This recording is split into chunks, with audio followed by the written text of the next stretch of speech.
Our main concern here at Eclipse Studios is the safety and well-being of our clients.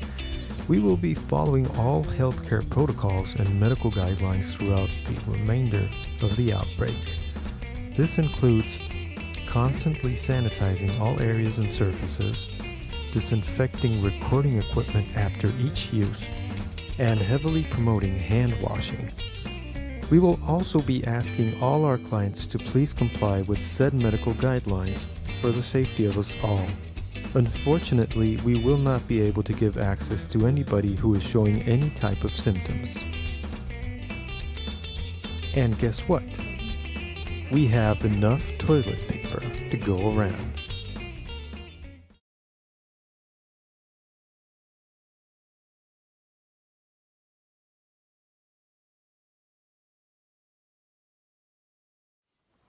Happy April Fool's Day. Yes, it's me, Captain William Mayhem, enjoying the hospitality of Eclipse Studios.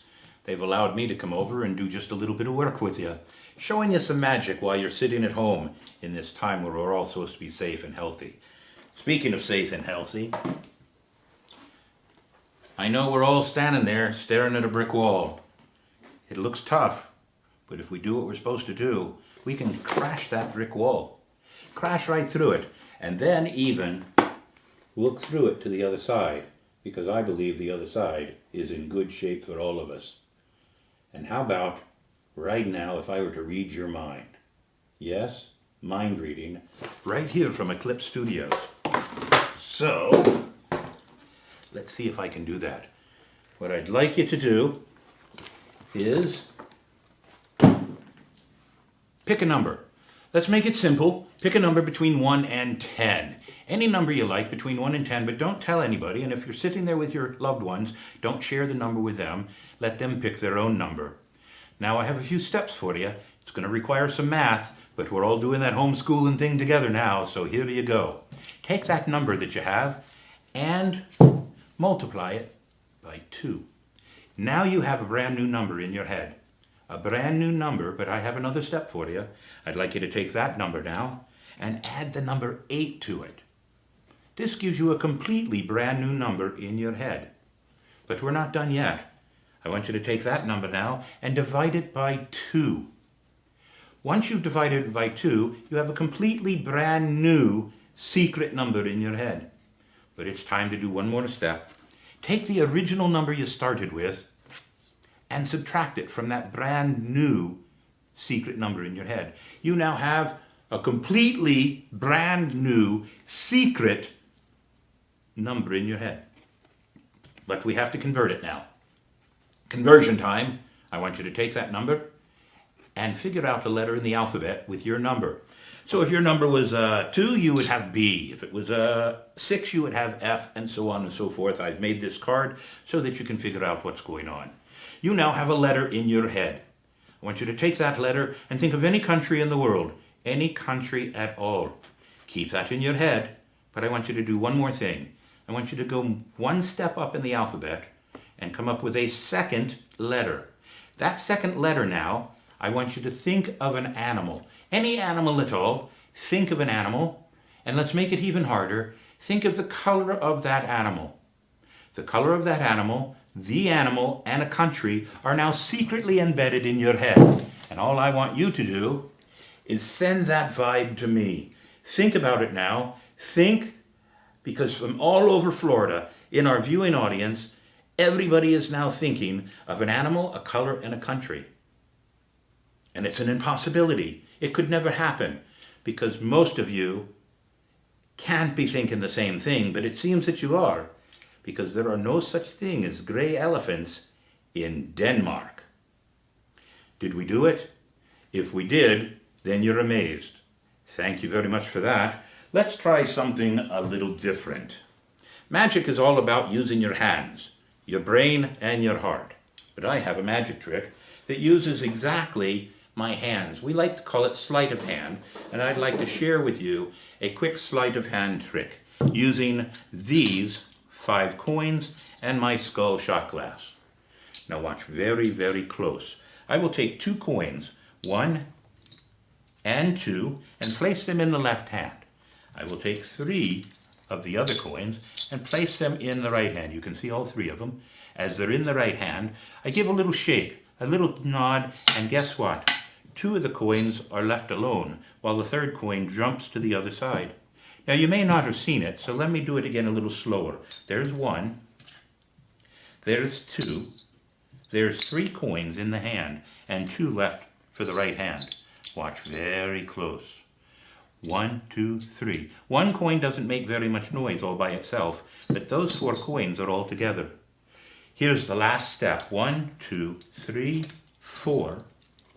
All inside that cup right there, and we'll just turn it right over like that. That takes the last coin, that one right there, and if you're not careful, it will vanish right in front of your eyes. Just like that. And of course, 5 coins right there for your viewing pleasure. I've been doing this trick for a long time. It's one of my favorite coin tricks because it's so simple and it amazes everybody, sometimes even myself. I hope you're enjoying that. But it's not just coins that we do, ladies and gentlemen. We do cards also. Now, I have a good card trick for you. All it takes is one deck of cards. And you might notice that all of these cards have been divided. The red ones on one side and the black ones on the other. What I'd like to do is take those black ones and take those red ones and do what we call a little bit of a shuffle. We'll take all those cards and place them together like that. Now, a pair of deuces would be a great start of a good poker hand. You can see all the cards are indeed shuffled. And let's put them all together with a couple of extra little cuts. I always like to show off the dexterity that I've learned over all these 60 years of doing magic. Now watch very close. A couple of things that we'll do. We'll give it one more shuffle just in case. I don't want anybody to think that we'd be cheating in any way, shape, or form. And let you see that all the cards are indeed in a variety of mixations. Now, all I have to do is concentrate. 1, 2, 3. 2 stacks. All the black ones are back over here, and all the red ones are back over here. That quick. But sometimes a card trick may actually be done with just 2 cards. For example, a jack and a jack. Now watch the cards. There's 1, there's 2. A jack and a jack. A jack of hearts and a jack of clubs. What I would like you to do is pay very close attention as I fold the cards in half.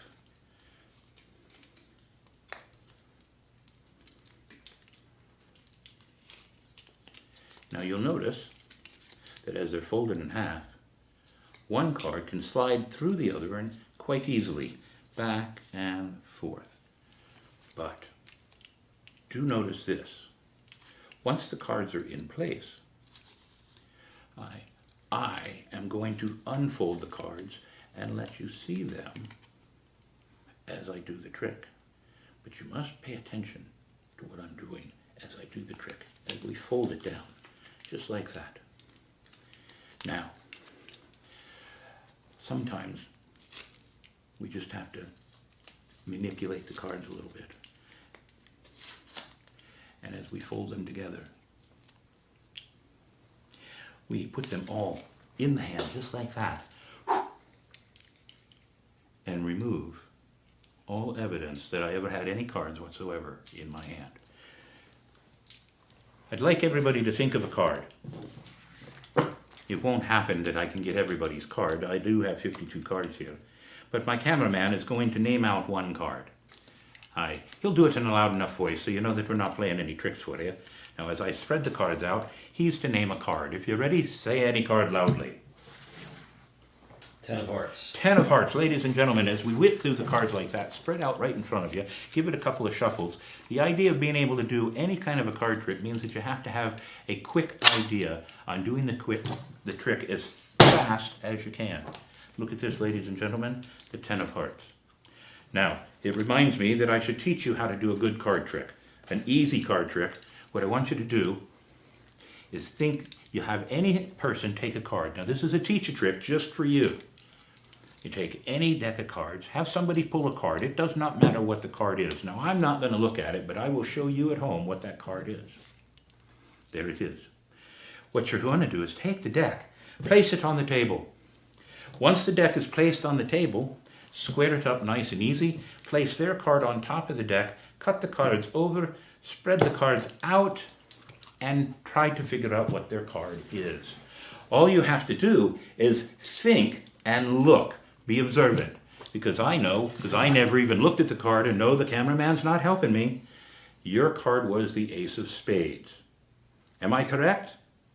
Yes. And here's how it works. Take any card out of the deck. It doesn't matter what it is. Place it on the table or let your friend choose the card. As they're doing that, look at the bottom card. Place the card down. When they place their card on top of the deck, and you can even let them cut the cards, they cut the cards, placing your secret Seven of Spades on top of the deck. When you spread the cards out,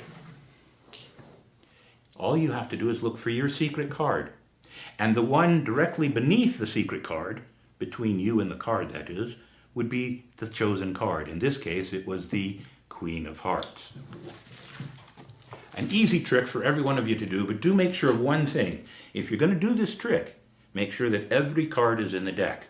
Because if not all the cards are in the deck, sometimes you'll have a short deck. Now, what should I do next? We hope all of you are having a good time. Let's see. I have an idea. Let me teach you a magic trick. Something that you can do as a bet or a win over. It's a great pirate thing. In order to do that, what I do need to do is have a bottle and a table. And it just so happens that we have a great table here. Now I know this is going to change everything in the picture, but we'll be good there. And a bottle. Oh, and we need a bill. You borrow a bill from anybody.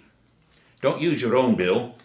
I'm going to use a bill from the state of Florida, a $1 bill, and a bottle. Now, just so happens, I have a great rum bottle here from Citygate Spirits. Some good friends of mine. Not that I'm giving them a plug or anything, but I'll probably go down there and tell them I gave them a plug anyway. So there's the bottle. Here's the trick. You must invert the bottle and place it on the bill. And then you must challenge somebody. The challenge is this. You must remove the bill from under the bottle, but you may not touch the bottle. You also can't use anything else to touch the bottle, but you have to remove the bill. Think you can do it? There are two methods with which you should do this with. Here's the first one. Once they've thought about it for a while, make it a good bet. If you're using their bill, tell them if you can get the bill from out of the bottle, you get to keep the bill. If not, then you buy the drinks. If you're ready, here's the secret. Watch. You take the bill and you roll it up. Never touching the bottle, but keep rolling the bill, pushing the bottle all the way to the end of the bill, as I'm doing right here. Notice how the bottle is moving all the way to the end of the bill, and the bill, and the bill is actually almost free and clear. The bottle still stands, and I have the bill, and there is a winning trick for you. Now the second method is even easier if you have good coordination. Make sure that the bill and the bottle are still in the same place. Move it as close to the edge of the table as possible. Once it's at the edge of the table, if everything works just right, you should take your favorite edged weapon, which I happen to have, and with a little bit of a snap,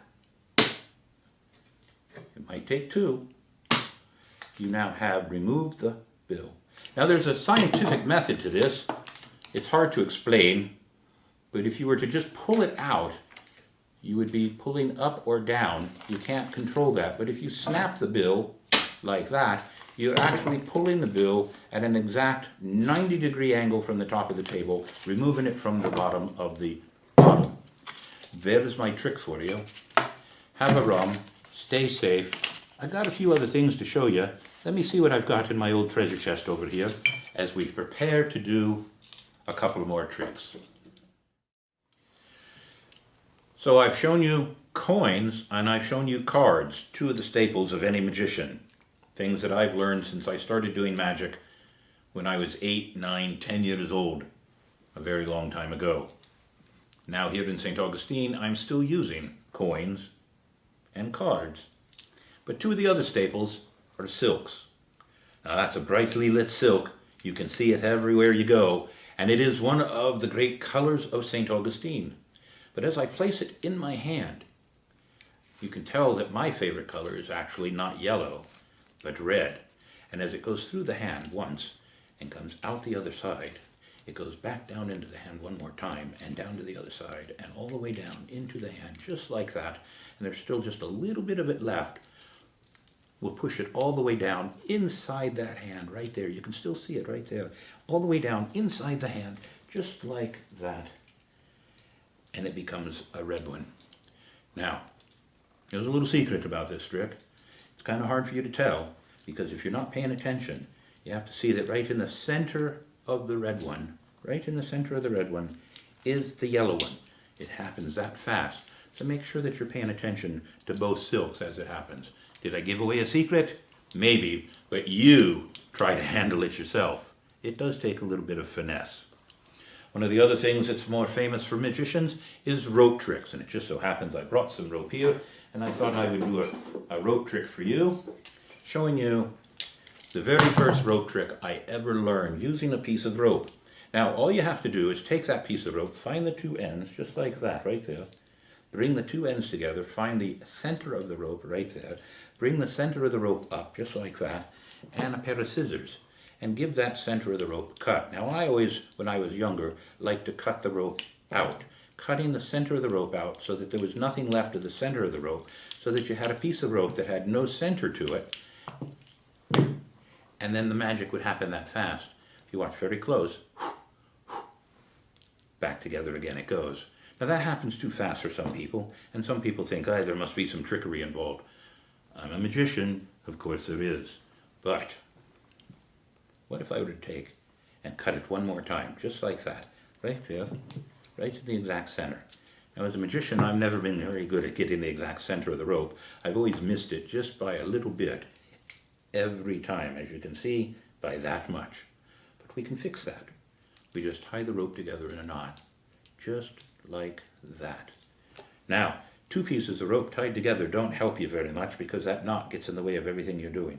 But if you were to take the rope and wind it around your hand once, twice, 3 times, 4 times, just like this, all you have to do is look there in the center, and no more knot has ever appeared, and the rope is all back together again. A very simple rope trick that I've been doing for a very long time, has lots of fun activities and endings, and it's always fun to do.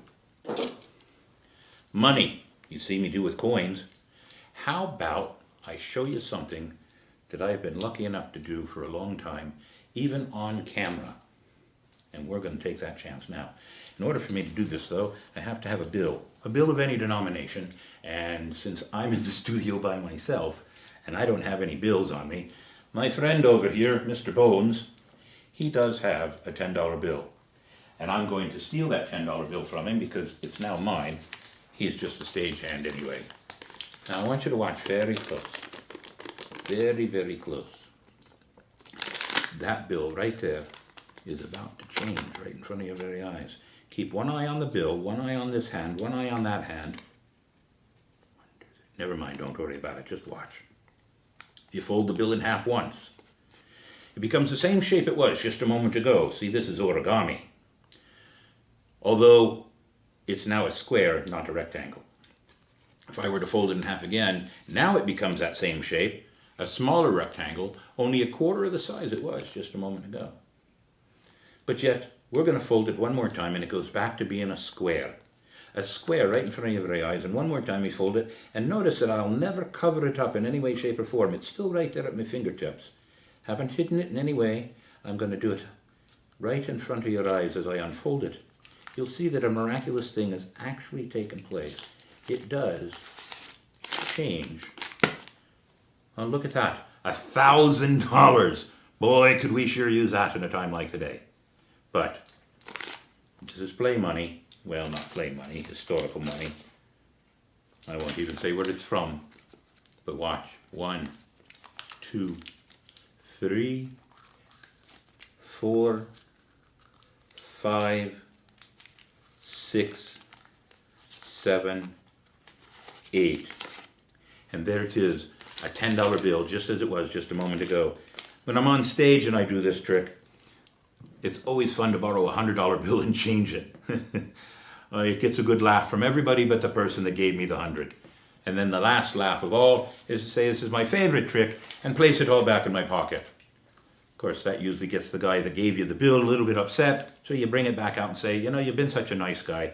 How about if I give you a bonus trick? A bonus trick would be to take the bill, roll it into a little cylinder just like this. Once you've done that, then hold it between your fingertips and your thumb, just like that. Place it to your nose and inhale, but don't inhale too fast. Just like that. Once you've done that, reach up to your, and there it is right there. In and out.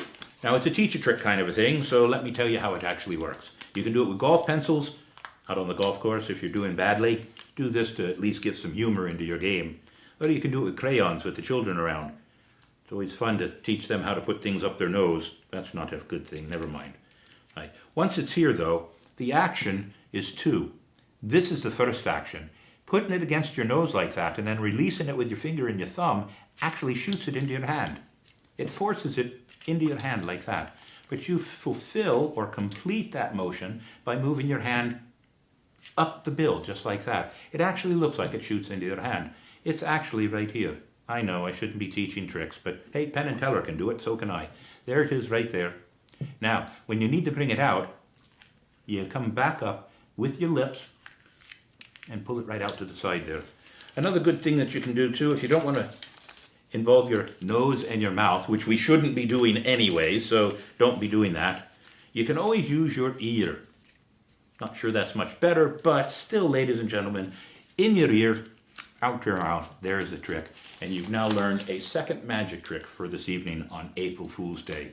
Maybe you can have fun with that, but we'll see. Magic with ropes. My most favorite magic trick that I've tailored to William Mayhem is the 3 rope trick. It's a wonderful trick. It has a great story. It requires audience interaction, which I'm not going to get in a room here in the studio of Eclipse, but I will show you the trick nonetheless. It requires 3 things, 3 pieces of rope. 1 short piece of rope, 1 long piece of rope, and 1 medium piece of rope right there in front of you. You take the ropes and show that they are indeed different sizes. 1 long one, 1 very big one, and 1 medium one. You then take the ends of the rope and line them up in your hand. Now I always tell a story about the very first magic trick, or the very first ship I was ever on. And it required 3 cannons to chase the pirates away. But we don't have the audience here, so I'm going to show it to you this way. 1, 2, 3. Come down this far, grab the ropes in your other hand. 1, 2, 3. Require a little bit of work. Whew, magic. It always works that way. And stretch the ropes out right in front of your very eyes, and you'll actually see that 1, 2, 3 have all become the exact same size. Not only there, but here. There's 1. There's 2. There's 3 pieces of rope, all the exact same size. Magic's an illusion. You must understand that what you see may not always be the same thing that you saw a moment ago, and 2 minutes from now it may not be the same. But remember this, I started with a small one, I had a medium one, and I had a very long one, and that, my friends, is my favorite rope trick, just for you. I have another version of it, though, that I want to close what I'm doing here. So give me a second and we'll get reset. Thank you very much. One of my favorite things to do is object lessons using my magic to express the point of the story. Remember the 3 rope tricks, and now observe this. Again, 3 ropes. Ropes, these ropes represent people. All of us are different, every one of us, in some way, shape, or form. Notice that I have a very small rope. I have a very long rope. Very different, just like people. And I have a medium rope. Still different. But that's the outside, ladies and gentlemen. The outside of us is always going to be different. We can't be the same. But the inside, we are different. But not by very much. For you see, on the inside, all of us have the same hopes and desires for safety, health, making our families work well, and getting along with others. So just like these ropes, the ends are the outside, the middle is the inside. And you can see that on the middle, each and every one of us is all the same. You see, that one is the same as these two, which is the same as this one, and all of us are the same. And if everybody would remember that even though we're different on the outside, but the same on the inside, some of the problems, some of the wars, some of the arguments, even some of the problems we have in the current crisis will be overcome by us. But remember, life would be very boring if we were all the same on the inside and the outside. That would be terrible. But like this illusion, we are all very, very different. And my message to you is, consider those differences as pluses. And make sure that you treat everyone as you want to be treated yourself. Thank you very much for allowing me to share my magic with you. I just want to take this opportunity for myself and old Bones Mayhem here to say thank you to all the people at Eclipse Studios for allowing us to come here for this morning on April Fool's Day, have a little bit of fun in front of the camera, and maybe entertain you when you get a chance to see what we're doing. I think it's very important for us to be working together as Eclipse Studios has proven they've done. It's a great thing to have all these entertainers. St. Augustine's strong. We've always been strong. We've weathered many a storm. This is just another one of them. It's a strong one, but we'll do well.